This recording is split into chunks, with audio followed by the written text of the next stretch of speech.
Hello everyone, this is CA Harish Wadhwani और मैं आपके साथ अब डिस्कस करने जा रहा हूँ वैल्यू ऑफ सप्लाई। इस चैप्टर को रिवाइज करेंगे फटाफट से। हालांकि इसको रिवाइज करना है हमको दो पार्ट्स में। मैं आपको पहले क्लैरिटी दे देता हूँ। एक्चुअली वैल्यू ऑफ सप्लाई के अंदर सेक्शन तो बस एक ही है, लेकिन सेक्शन 15 के अंदर हमारे पास में तीन सबसेक्शन है। 15 का 1, 15(2) एंड 15(3). ये तीन सबसेक्शंस तीनों ही कोर्सेज के स्टूडेंट्स को पढ़ना है। CA inter, CMA inter as well as CS executive. और जो मैं रिवीजन करूंगा इस पार्ट के अंदर वो ये सिर्फ तीन सबसेक्शंस का करूंगा। उससे रिलेटेड कुछ सर्कुलर्स होंगे, वो भी यहीं पे कवर हो जाएंगे। सीए इंटर वालों का यहीं पे काम हो जाएगा, लेकिन मेरे साथ में कुछ सीएमए इंटर और सीएस एग्जीक्यूटिव के स्टूडेंट्स भी जुड़े हुए हैं। आपके लिए मैं सेपरेटली एक वीडियो बना दूंगा, उसका लिंक नीचे डिस्क्रिप्शन बॉक्स में डाल दूंगा। उसके अंदर मैं 15 का 4 एंड 15 का 5 डिस्कस करूंगा और साथ ही साथ उनके कुछ रूल्स भी होते हैं वो भी डिस्कस कर लूंगा। और अगर कुछ रिलेटेड सर्कुलर्स हैं तो वो भी वहीं पे कवर हो जाएंगे। लेकिन ये जो सेकंड पार्ट में बनाऊंगा वो सिर्फ और सिर्फ सीएस एग्जीक्यूटिव और सीएमए इंटर वालों के लिए है। सीए इंटर का काम वो सेकंड वाले पार्ट के अंदर नहीं है। सीए इंटर के लिए बस 15 का 1, 2, 3 और उसके सर्कुलर्स है जो मैं अभी कवर अप कर रहा हूँ। और साथ ही साथ इसको सीएस एग्जीक्यूटिव और सीएमए इंटर भी देख लेंगे। तो फटाफट से चलते हैं और उसी पार्ट को पूरा कवर करते हैं। 15 के 1, 2, 3 प्लस रिलेटेड सर्कुलर्स। ये है सेक्शन 15 जो हमको डिस्कस करना है। वैल्यू ऑफ सप्लाई का एक लौता सेक्शन। इस पूरे एक सेक्शन के अंदर ही वैल्यू ऑफ सप्लाई की सारी बातें होंगी। सबसे पहला प्रोविजन जो तुमको दिख रहा है सेक्शन 15(1) का है। यहाँ पे वैल्यू ऑफ सप्लाई की बात करते हैं। पहला पॉइंट वैल्यू ऑफ सप्लाई के लिए बोलता है कि value of supply of goods और सर्विसेज और both shall be the transaction value that is the price actually paid और payable in respect of the said supply if the following two conditions are complied.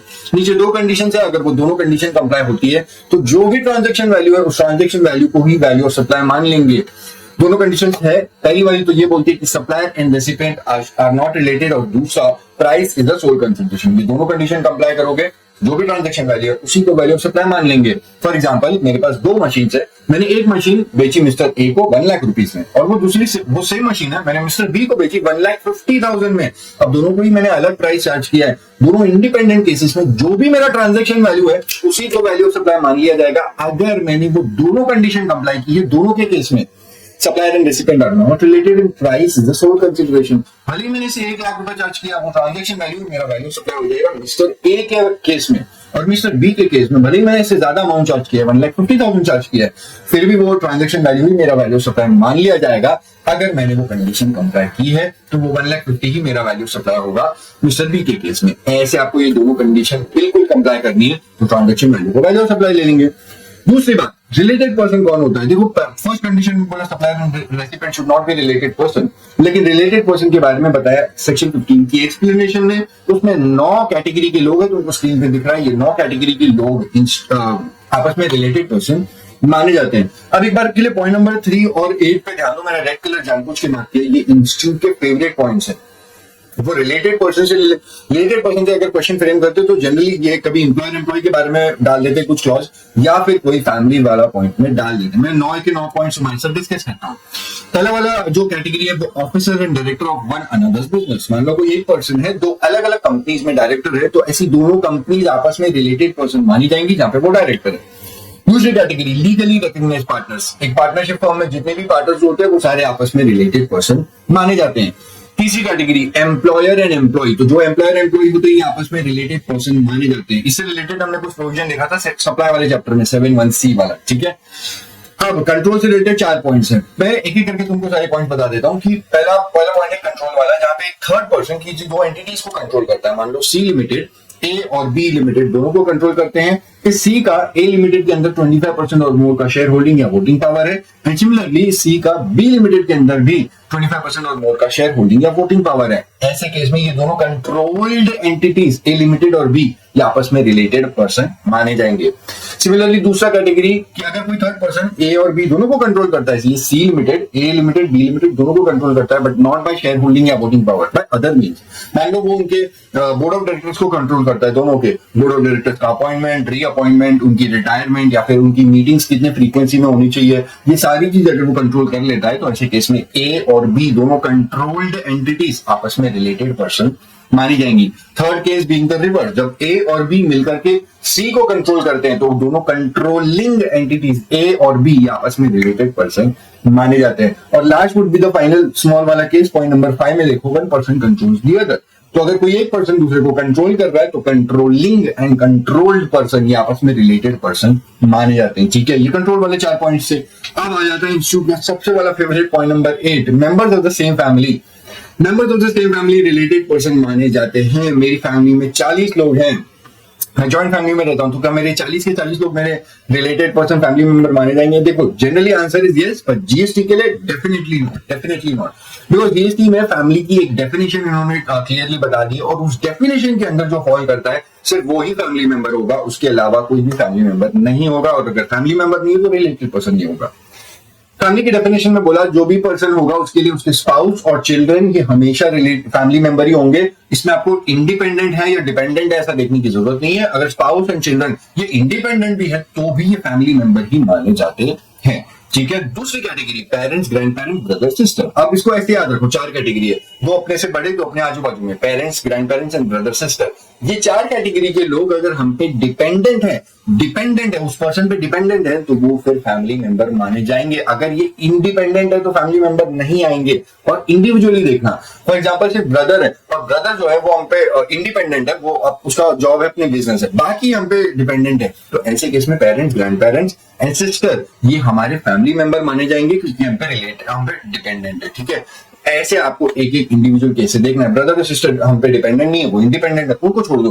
Parents और grand parents हम पे dependent है तो ये हमारे family member माने जाएंगे। और अगर फैमिली मेंबर है तो ये रिलेटेड पर्सन माने जाएंगे। ठीक है, ये ऐसे करके आपको सारी चीजें देखनी है। ये 6 कैटेगरी के अलावा अगर कोई और फैमिली मेंबर होगा, मामा मामी, चाचा चाची, ताया ताई, ये सारे हमारे फैमिली मेंबर नहीं माने जाएंगे जीएसटी के पॉइंट ऑफ व्यू से। Last category is sole agent, sole distributor, sole concessioner. कोई भी एक पर्सन के लिए, कोई भी बिजनेस पर्सन के लिए उसका जो सोल एजेंट, सोल डिस्ट्रीब्यूटर होता है वो उसका रिलेटेड पर्सन माना जाता है। This was the entire discussion on section 15(1). हमने 15(1) कर लिया। अब जाते हैं 15(2) पे। 15(2) क्या बोलता है? 15(2) है अबाउट इंक्लूजन इन वैल्यू। अब हमने ऊपर देखा था 15(1). 15(1) में जो भी ट्रांजेक्शन वैल्यू था उसी को वैल्यू ऑफ सप्लाई ले लिया। 15(2) बोलता है जो भी आपकी वैल्यू ऑफ सप्लाई है उसमें कंपलसरी इंक्लूजन है, ये सारी चीजें इंक्लूड करनी है जो 15(2) के अंदर लिखी है। 15(2) के अंदर 5 क्लॉजेस है, clause A, clause B, clause C, clause D, clause E. एक एक करके देखते हैं। पहला क्लॉज 15(2) बोलता है कि जो भी टैक्सेस है other than GST compensation cess, इसके अलावा अगर सप्लायर ने रेसिपिएंट से कोई टैक्स चार्ज किया तो वो भी आपको ऐड करना होगा, वो भी वैल्यू ऑफ सप्लाई में वैल्यू ऑफ सप्लाई का पार्ट बनेगा। फॉर एग्जांपल जीएसटी के टैक्स छोड़ दो, जीएसटी का सेस छोड़ दो, उसके अलावा म्युनिसिपल टैक्सेस, एंटरटेनमेंट टैक्स या फिर कोई एक्साइज ड्यूटी, ऐसे सारे टैक्सेस आपको ऐड करने होंगे 15(2) के हिसाब से। दूसरी category payment made to third person by the recipient on behalf of the supplier in relation to supply. ये ट्रांजैक्शन को जरा अच्छे से समझना। ये ऐसा यहाँ पे ये बोल रहे हैं कि सप्लायर की लायबिलिटी है, सप्लायर की लायबिलिटी, वो अमाउंट सप्लायर को देना था लेकिन उसकी पेमेंट रेसिपिएंट ने कर दी in relation to supply, and that price is not included in the value of supply. That price is not included in the value of supply. तब जाकर के अमाउंट आपको ऐड करना होगा। फॉर एग्जांपल सप्लायर और रेसिपिएंट के बीच में transaction हुआ, वो 1 लाख रुपए की डील हुई थी। सप्लायर ने रेसिपिएंट को बोला मैं आपको पूरे गुड्स आपके स्पेसिफिकेशन के हिसाब से मैन्युफैक्चरिंग करके आपकी फैक्ट्री में पहुंचा दूंगा। इनफैक्ट इन गुड्स की जो डिजाइनिंग होगी वो डिजाइनिंग चार्जेस भी मैं ही पे कर दूंगा और पूरे गुड्स रेडी करके आपके पास पहुंचा दूंगा। लेकिन अब वो 1 लाख रुपए की डील का जब बात हुई, फाइनली जब गुड्स पहुंचाने वाला था, सप्लायर ने रेसिपिएंट को बोला पूरे 1 लाख के गुड्स रेडी है, मैं आपके पास पहुंचा रहा हूं, मैं इनवॉइस 90,000 का बनाता हूं, आप 90,000 मुझे दे दो। वो डिजाइनिंग चार्जेस वाले को जो 10,000 पे करना है वो आपके ऑफिस के पास में ही उसका ऑफिस है, वहां पे 10,000 रुपए पे कर दो तो अपनी डील पूरी हो जाएगी। गुड्स 1 लाख रुपए के आ रहे हैं, 90,000 मुझे दे देना, 10,000 वहां पे दे देना। यहाँ पे हुआ क्या, सप्लायर की लाइबिलिटी थी, रेसिपिएंट ने पे कर दिया and that amount is not included in the price. गुना ये हो गया, that amount was not included in the price. वो 10,000 रुपए इन्होंने माइनस करके 90,000 का इनवॉइस बनाया, ऐसा नहीं चलेगा। अगर ऐसा करते भी है तो 10,000 रुपए ऐड करना होगा, वैल्यू सप्लाई का पार्ट बनेगा। This was 15(2)B being very important वाला प्रोविजन। उसके बाद 15(2)C है, तुमको स्क्रीन के नीचे वाले साइड पे दिख रहा होगा, यहाँ पे बोला इन्होंने इंसिडेंटल एक्सपेंसेस। कोई भी इंसिडेंटल एक्सपेंसेस जैसे कमीशन या फिर कोई पैकिंग चार्जेस अगर सप्लायर ने चार्ज किए हैं इन रिलेशन टू सप्लाई, और anything else done by the supplier in relation to supply before और at the time of delivery होने तक कुछ भी अगर सप्लायर ने किया है इन रिलेशन टू सप्लाई, वो सब कुछ ऐड करना होगा, वैल्यू ऑफ सप्लाई का पार्ट बनेगा 15(2)C के हिसाब से। उसके बाद 15(2)D है। 15(2)D में बोला कोई interest, late fee, penalty charge किया है for delayed payment of consideration, supplier ने रेसिपेंट से कोई इंटरेस्ट चार्ज किया for delayed payment of consideration, तो ये भी अमाउंट ऐड होगा, वैल्यू ऑफ सप्लाई का पार्ट बनेगा। अब आपको इससे रिलेटेड कुछ बातें समझनी चाहिए। It is not about value of supply, it is about the concept, क्योंकि ये कॉन्सेप्ट एग्जाम में कहीं पे भी हिट हो सकता है। इससे रिलेटेड 4 बातें होती है, अलग अलग जगह पे स्कैटर्ड है, अलग अलग चैप्टर्स में स्कैटर्ड है।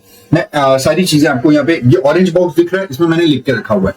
I would like to explain you, ये ना एग्जाम पॉइंट ऑफ व्यू से समझो, क्योंकि कभी भी एग्जाम में हिट होगा ये।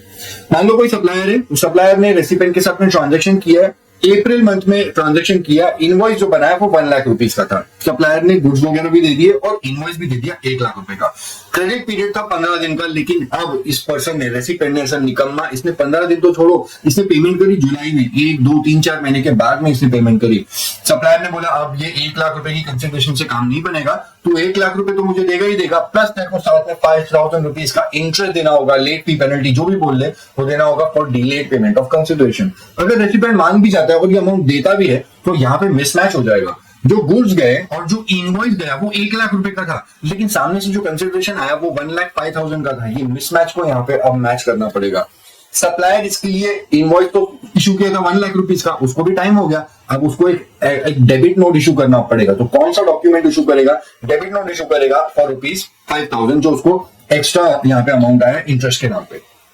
दूसरी बात, जो भी आपको वैल्यू ऑफ सप्लाई लेनी है एग्जाम में, आपको अगर ये कुछ अज्यूम, मतलब अगर नहीं स्पेसिफाई किया हुआ, तो ये बात अज्यूम कर लेना कि 5,000 रुपीज जो आया है ये इंक्लूसिव ऑफ जीएसटी है, इंक्लूसिव ऑफ जीएसटी। अगर स्पेसिफाई कर दिया तो ठीक है, अगर नहीं किया तो अज्यूम करना कि this is inclusive of GST, और फिर बैक कैलकुलेशन करके आपको टैक्स का अमाउंट निकालना पड़ेगा।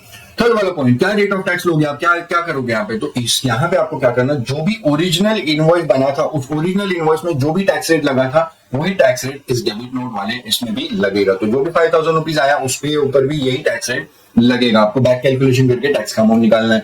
लास्ट वाला पॉइंट है टाइम ऑफ सप्लाई का। इस 5,000 रुपीज से रिलेटेड आप क्या टाइम ऑफ सप्लाई लोगे? तो इसका टाइम ऑफ सप्लाई होता है the date on which supplier receives such addition in value. जिस दिन पे वो रिसीव होगा, जुलाई की मान लो कोई भी तारीख है, 16 जुलाई को वो अमाउंट आया, तो वो ही डेट को यहाँ पे माना जाएगा, वही डेट उसकी टाइम ऑफ सप्लाई होगी इस 5,000 रुपीज के लिए। ठीक है, ये पूरी बातें थी सेक्शन 15(2)(d) वाली इंटरेस्ट वाले पॉइंट से रिलेटेड। मैंने आपको बाकी सारा पॉइंट भी कवर करवा दिया यहाँ वहां से। ये जो मैंने तुम्हारे साथ डिस्कस किया अभी वहां पे, ये चीज यहाँ पे ऑरेंज कलर वाले बॉक्स में है, पॉइंट टू बी नोटेड। आप ये चारों चीजें यहाँ पे देख सकते हो। उसके बाद में 15(2)(e) है, ये बात करता है सब्सिडी की। अगर कोई सब्सिडी, सप्लायर ने रेसिपेंट के साथ ट्रांजैक्शन किया है, उसको रेसिपेंट से जो भी कंसिडरेशन आना है नहीं आना है, हम उसकी बात नहीं कर रहे हैं। अगर सप्लायर को इस ट्रांजैक्शन के लिए कहीं से सब्सिडी आती है और वो वाली subsidy which is directly link to the price, ऐसी वाली सब्सिडी ऐड करनी होगी, वैल्यू ऑफ सप्लाई का पार्ट बनेगी। बट ध्यान देना, 2 तरीके की सब्सिडी है, ये कभी भी आपको वैल्यू ऑफ सप्लाई में ऐड नहीं करनी है। अगर एग्जाम में दिया हुआ कोई सब्सिडी है, सेंट्रल गवर्नमेंट है, स्टेट गवर्नमेंट से इसको कोई सब्सिडी मिलती है सप्लायर को, तो वो सब्सिडी ऐड नहीं करनी, वो वैल्यू ऑफ सप्लाई में ऐड नहीं होती। दूसरा वाला, अगर कोई सब्सिडी है जो ब्लैंकेट सब्सिडी है, ब्लैंकेट डोनेशन है, ब्लैंकेट का मतलब है एडहॉक, कोई ऐसे प्राइस से लिंक नहीं है, वो एडहॉक 3 लाख रुपए, 4 लाख रुपए, 10 लाख रुपए, वो ऐसी वाली सब्सिडी अगर दी जा रही है तो वो भी ऐड नहीं होगी, ठीक है। सिर्फ वही वाली subsidy which is directly linked with the price, और वो भी गवर्नमेंट से नहीं होनी चाहिए, सीजीएसडी से नहीं होनी चाहिए, उसके अलावा होगा तो वो ऐड करना है।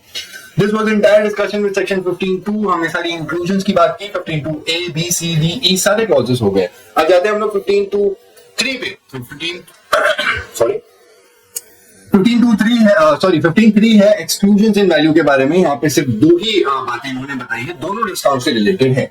पहला वाला डिस्काउंट एकदम इजी वाला है, इन्होंने बोला ऐसा कोई discount which is given before और at the time of supply, तो ये आपको वैल्यू ऑफ सप्लाई में से एक्सक्लूड करने को अलाउ किया जाएगा। सिर्फ एक ही कंडीशन है कि जो आपने डिस्काउंट दिया बिफोर और at the time of supply, इसको शो करना होगा। This discount should be shown in the invoice. अगर शो किया जाता है तो डेफिनेटली इसको वैल्यू ऑफ सप्लाई में से एक्सक्लूड कर सकते हैं। दूसरा वाला इंपॉर्टेंट है, ये है पोस्ट सप्लाई डिस्काउंट्स। जो डिस्काउंट्स आगे फ्यूचर में दिए जाते हैं, आज बिफोर और at the time of supply नहीं दिए, फ्यूचर में दिए जाएंगे, ऐसे पोस्ट सप्लाई डिस्काउंट भी वैल्यू ऑफ सप्लाई में से एक्सक्लूड कर सकते हो if all the following 3 conditions are being complied. अगर ये तीनों कंडीशंस कंप्लाई होंगी तो डेफिनेटली इस पोस्ट सप्लाई डिस्काउंट को भी आप वैल्यू ऑफ सप्लाई में से एक्सक्लूड कर सकते हो। पहली कंडीशन, जो भी डिस्काउंट दिया जा रहा है, it is in terms of an agreement and that agreement existed eight the time of supply. भले ही डिस्काउंट फ्यूचर में आएगा, लेकिन उस डिस्काउंट से रिस्पेक्ट में एक एग्रीमेंट होना चाहिए which is at the date of time of supply. तो उस दिन पे सप्लाई और रिसिपेंट के बीच में एक एग्रीमेंट था, दूसरी कंडीशन, जो भी डिस्काउंट दिया जा रहा है it can be worked out invoice wise. तीसरी कंडीशन, जो भी आईटीसी है इस ट्रांजैक्शन में proportionate ITC related to the attributable to the discount amount, वो रेसिपिएंट ने रिवर्स करना चाहिए। Proportionate ITC is reverse by the recipient. अगर ऐसा कर रहे हैं तो डेफिनेटली ये तीनों कंडीशंस कंप्लाई हो जाएंगी, वैल्यू ऑफ सप्लाई में से एक्सक्लूड कर सकते हैं। लेकिन अगर तीनों में से एक भी कंडीशन कंप्लाई नहीं होती मेरे दोस्त, तब आपको ये पोस्ट सप्लाई डिस्काउंट का अमाउंट वैल्यू सप्लाई में से एक्सक्लूड करने को नहीं दिया जाएगा। It will not be allowed. तो तीनों कंडीशन कंप्लाई होनी चाहिए। ये पूरी बात थी 15.3 की। ये हो गया 15.3, लेकिन 15.3 से थोड़ा सा अभी पॉइंट बाकी है, वो है रिलेटेड सर्कुलर। ओके जी, तो बीच में ये एक सर्कुलर डिस्कस करने के लिए मैंने ये कट करके एक स्मॉल वीडियो डाल दिया है। ये सर्कुलर एक्चुअली एक नया सर्कुलर आया हुआ है अमेंडमेंट के तौर पे और सभी के लिए इंपॉर्टेंट है, सीए इंटर के लिए।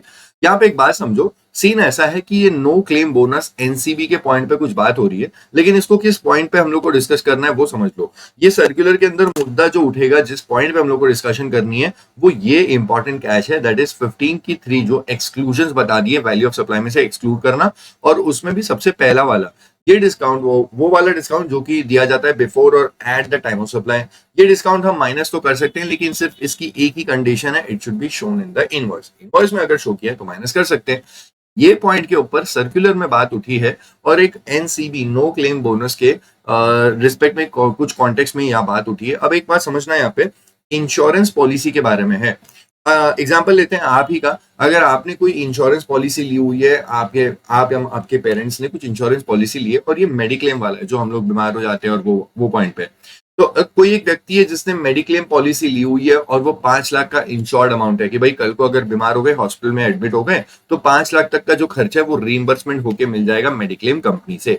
ये इंश्योरेंस पॉलिसी, ये इंश्योरेंस लेने के लिए आपको हर साल प्रीमियम देना पड़ेगा। अज्यूम करते हैं फॉर द जस्ट रैंडम एक अमाउंट की 9,000 रुपीज का प्रीमियम पे किया जाता है इंश्योर्ड व्यक्ति के द्वारा उस इंश्योरेंस कंपनी को। अब कुछ इंश्योरेंस कंपनीज की पॉलिसी होती है इस तरह से कि अगर आप एक स्पेसिफाइड पीरियड तक क्लेम नहीं लेते, आप बस प्रीमियम पे कर रहे हैं, प्रीमियम पे कर रहे हैं, प्रीमियम पे कर रहे हैं, लेकिन आप बीमारी नहीं हुए, मेडिक्लेम पॉलिसी के केस में आप बीमारी नहीं हुए, आप बीमार नहीं होंगे तो हॉस्पिटल एडमिट होने की बात नहीं आएगी, और हॉस्पिटल एडमिट नहीं होगे तो फिर कोई इंश्योरेंस कंपनी का क्लेम नहीं बनता। ऐसे केस में अगर कोई व्यक्ति कुछ कंटिन्यूस सेट ऑफ ईयर्स के लिए बस प्रीमियम पे कर रहा है, क्लेम अमाउंट नहीं ले रहा है, तो ऐसे केस में उसको एक बेनिफिट दिया जाता है। इंश्योरेंस कंपनी उसको एक बेनिफिट देती है जिसका नाम होता है नो क्लेम बोनस। क्लेम नहीं किया है उसके लिए एक बोनस दिया जा रहा है। अब सिस्टम में ऐसे समझो कि आप अज्यूम करते हैं कि 3 साल तक कंटिन्यूसली 9,000 ऐसे प्रीमियम पे कर रहे थे और आपने कोई भी क्लेम कंपनी से लिया नहीं, क्योंकि आप बीमार ही नहीं पड़े, तो आपका खर्चा नहीं हुआ तो क्लेम नहीं लिया। अब ऐसे सिनेरियो के अंदर इंश्योरेंस कंपनी 4th ईयर के टाइम पे आपको एक डॉक्यूमेंट घर पे भेजती है जिसमें आपको ये लिखा रहता है कि वैसे तो आपका 9,000 रुपए का इंश्योरेंस प्रीमियम है, लेकिन क्योंकि 3 साल से आपने इंश्योरेंस का कोई भी क्लेम नहीं लिया हुआ है, तो ये 9,000 के प्रीमियम में से आप एक काम कीजिएगा, आपको एनसीबी नो क्लेम बोनस दे रहे हैं 900 रुपया। दैट मीन्स 9,000 का 10% is given as a bonus. ये माइनस कर लो। अब 9,000 में से 10% मतलब 900 रुपया माइनस करने के बाद जो 8,100 है ये आपको पे करना है। इस कॉन्टेक्स्ट में सर्कुलर में ये बात है, जीएसटी वालों का ये कहना है कि अगर कोई व्यक्ति 9,000 का क्लेम प्रीमियम पे करने वाला था तो वैल्यू ऑफ सप्लाई तो उस केस में 9,000 हो जाएगी, लेकिन इंश्योरेंस कंपनी ने जो ये एनसीबी के नाम पे 900 रुपया माइनस किया है, क्या इसको जीएसटी के पॉइंट ऑफ व्यू से माइनस करना अलाउड है? क्या इस अमाउंट को एक्सक्लूड कर सकते हैं वैल्यू ऑफ सप्लाई में से? तो यहाँ पे सर्कुलर में इस बात को बोला गया कि एक्चुअली ये एक डिस्काउंट की तरह है, डिस्काउंट गिवन बिफोर और at the time of supply, और ये वाले डिस्काउंट को माइनस करने तब मिलता है when it is shown in the invoice. And definitely no claim bonus के लिए जब भी इंश्योरेंस कंपनी इनवॉइस भेजती है वो प्रीमियम का, तो उसमें वो व्यक्ति जैसे ही पेमेंट करता है तो उस बात का इनवॉइस भी बन जाता है कि आपने 8,100 भरे हैं, तो आपका प्रीमियम तो वैसे 900 रुपया था, उसमें से माइनस कर दिया है 900 रुपया as a no claim bonus, और वो 900 रुपया माइनस करने के बाद में 8,100 पे करना है। सो डेफिनेटली ये डिस्काउंट जो था इट वॉज गिवन बिफोर और at the time of supply and also it is shown in the invoice. And क्योंकि ये कंडीशन कंप्लाई हो जाती है तो नो क्लेम बोनस को डिस्काउंट समझ के वैल्यू ऑफ सप्लाई में से माइनस कर सकते हैं, गिवन दैट कि वो कंडीशन कि भाई शो इन द इनवॉइस हो जाना चाहिए, वो कंडीशन कंप्लाई हो जाती है तो उसको हम माइनस उस रीजन से कर सकते हैं। तो दिक्कत यही थी, मुद्दा यही था भाई साहब, इशू आप ऊपर बोल्ड लेटर्स में पढ़ सकते हैं। No claim bonus is permissible as deduction under 15 का 3A for the purpose of calculation of value of supply of the insurance services provided by insurance company the insured. ये जो भी मैंने बातें बोली ये था उसका इशू, और इसके लिए यहाँ पे ये आया है सर्कुलर। ये 4 पॉइंट का सर्कुलर है, हालांकि इस पूरे सर्कुलर में वही बात लिखी हुई है जो अभी मैंने आपको एक्सप्लेन करी। विद दिस कॉन्टेक्स्ट जो लेटेस्ट सर्कुलर आया है, जो कि अमेंडमेंट के तौर पे आपके एग्जाम में आ भी सकता है, ये मतलब अभी का नहीं है, एकदम लेटेस्ट वाला नहीं है, थोड़ा पुराना टाइप्स का है, 2022 का है, लेकिन हमारे लिए क्योंकि कुछ चीजें फिर भी इंपॉर्टेंट हो जाती है, 1-2 अटेम्प्ट पहले कुछ आया है तो वो भी एग्जाम में आने के चांस होते हैं। तो लास्ट में लास्ट एक बार आप ये देख के जाइए, बढ़िया चीज है। अब और एक सर्कुलर है वो कवर करते हैं और इस वीडियो को हम लोग क्लोज करते हैं। एक सर्कुलर आया था जिसमें उन्होंने 3 डिस्काउंट्स की डिडक्टेबिलिटी के बारे में बात किया था कि ये डिस्काउंट्स डिडक्ट कर पाएंगे कि नहीं, अलाउ किया जाएगा कि नहीं डिडक्ट करने में। पहला वाला है स्टैगर्ड डिस्काउंट। देखो ये डिस्काउंट क्लियरली इन्होंने बोला वैल्यू ऑफ सप्लाई में से एक्सक्लूड कर सकते हैं। इसमें होता क्या मैं बता देता हूँ, इसको बोलते हैं बाय मोर सेव मोर डिस्काउंट। इसमें होता है जब आप यहाँ पे इसका फैक्टरी होता है, जब परचेस वैल्यू आपकी बढ़ती जाती है और साथ में रेट ऑफ डिस्काउंट भी बढ़ते जा रहा है, ये वाले होते हैं स्टैगर्ड डिस्काउंट। फॉर एग्जांपल आप किसी मॉल में गए, शॉपिंग करने गए, कोई स्टोर था, वेस्ट साइड वाला स्टोर था कोई भी, और आपने वहां पे शॉपिंग करी, वहां पे ऑफर था 10,000 की चीजें परचेस करोगे तो 10% डिस्काउंट, 20,000 की शॉपिंग करोगे तो 20% डिस्काउंट, 30,000 की शॉपिंग करोगे तो 30% डिस्काउंट। ऐसे केस में यहाँ पे परचेज वैल्यू जैसे आपकी बढ़ती जाएगी, डिस्काउंट का रेट भी बढ़ते जा रहा है। आप पूरी शॉपिंग करते हो, आप अपने पूरा वहां पे जाके चेक इन, वो बिलिंग काउंटर पे पूरा अपना चेकआउट करते हो। ऐसे केस में जब वो आपका बिल जनरेट करेगा, उस बिल के अंदर आपको डिस्काउंट शो किया जाता है, एंड ये वो डिस्काउंट है विच इज गिवन बिफोर और at the time of supply. तो ये पहली कैटेगरी वाला होगा जहाँ पे इनवॉइस में शो भी किया गया, तो इसलिए बोला ये वाला डिस्काउंट वैल्यू सप्लाई से एक्सक्लूड कर सकते हैं। दूसरा वाला पीरियोडिक डिस्काउंट या फिर ईयर एंड डिस्काउंट या फिर कोई वॉल्यूम डिस्काउंट है, ऐसे वाले डिस्काउंट भी इन्होंने बोला वैल्यू ऑफ सप्लाई से एक्सक्लूड कर सकते हैं। हालांकि एक पोस्ट सप्लाई डिस्काउंट होता है, लेकिन इसमें इन्होंने बोला कि क्योंकि इसके it is in terms of an agreement and agreement is existing eight the time of supply. मैं बताता हूँ उसमें होता क्या है। सप्लायर और रेसिपिएंट के बीच में ट्रांजैक्शन होता है जहां पे सप्लायर रेसिपिएंट को बोलता है आप आज मेरे यहाँ से जो भी है गुड्स खरीद लीजिए, आज आपको कोई डिस्काउंट नहीं दिया जाएगा, बट मैं आपको श्योर करता हूँ फ्यूचर में आपको डिस्काउंट दूंगा। आप मेरे से जो भी एक पर्टिकुलर पीरियड में या फिर 6 मंथ्स में आप इतनी इतनी क्वांटिटीज परचेस करेंगे तो हम आपको फ्यूचर में डिस्काउंट कंप्यूट करके दे देंगे। तो आप करते रहिए, जैसे ही वो क्वांटिटी हिट हो जाएगी मैं आपको उतने डिस्काउंट दे दूंगा। तो भले ही डिस्काउंट पोस्ट सप्लाई है, लेकिन it is in terms of an agreement and that agreement is existing eight the time of supply. तो इन्होंने बोला अगर पहली बात एग्रीमेंट तो है, अगर बाकी दोनों कंडीशंस कंप्लाई होती है तो वैल्यू ऑफ सप्लाई में से ये वाला डिस्काउंट एक्सक्लूड करने को मिल जाएगा। ये है पीरियोडिक, ईयर एंड डिस्काउंट या फिर वॉल्यूम डिस्काउंट। लास्ट वाला है सेकेंडरी डिस्काउंट। इसके लिए तो क्लियरली बोला ये आप एक्सक्लूड नहीं कर सकते वैल्यू ऑफ सप्लाई में, क्योंकि ये डिस्काउंट ऐसा होता है which is not known at the time of supply. तो ऐसे डिस्काउंट्स को बिल्कुल भी अलाउ नहीं किया जाएगा जिसके लिए कोई बात भी नहीं हुई, कोई एग्रीमेंट भी नहीं है और देना भी फ्यूचर में। तो यहाँ पे कोई कंडीशन कंप्लाई नहीं हो रही, ऐसे वाले डिस्काउंट वैल्यू सप्लाई में से माइनस नहीं कर सकते। ये पूरा था 15(1), 2, 3। अब जाएंगे हम लोग देखेंगे 15(4). ठीक है।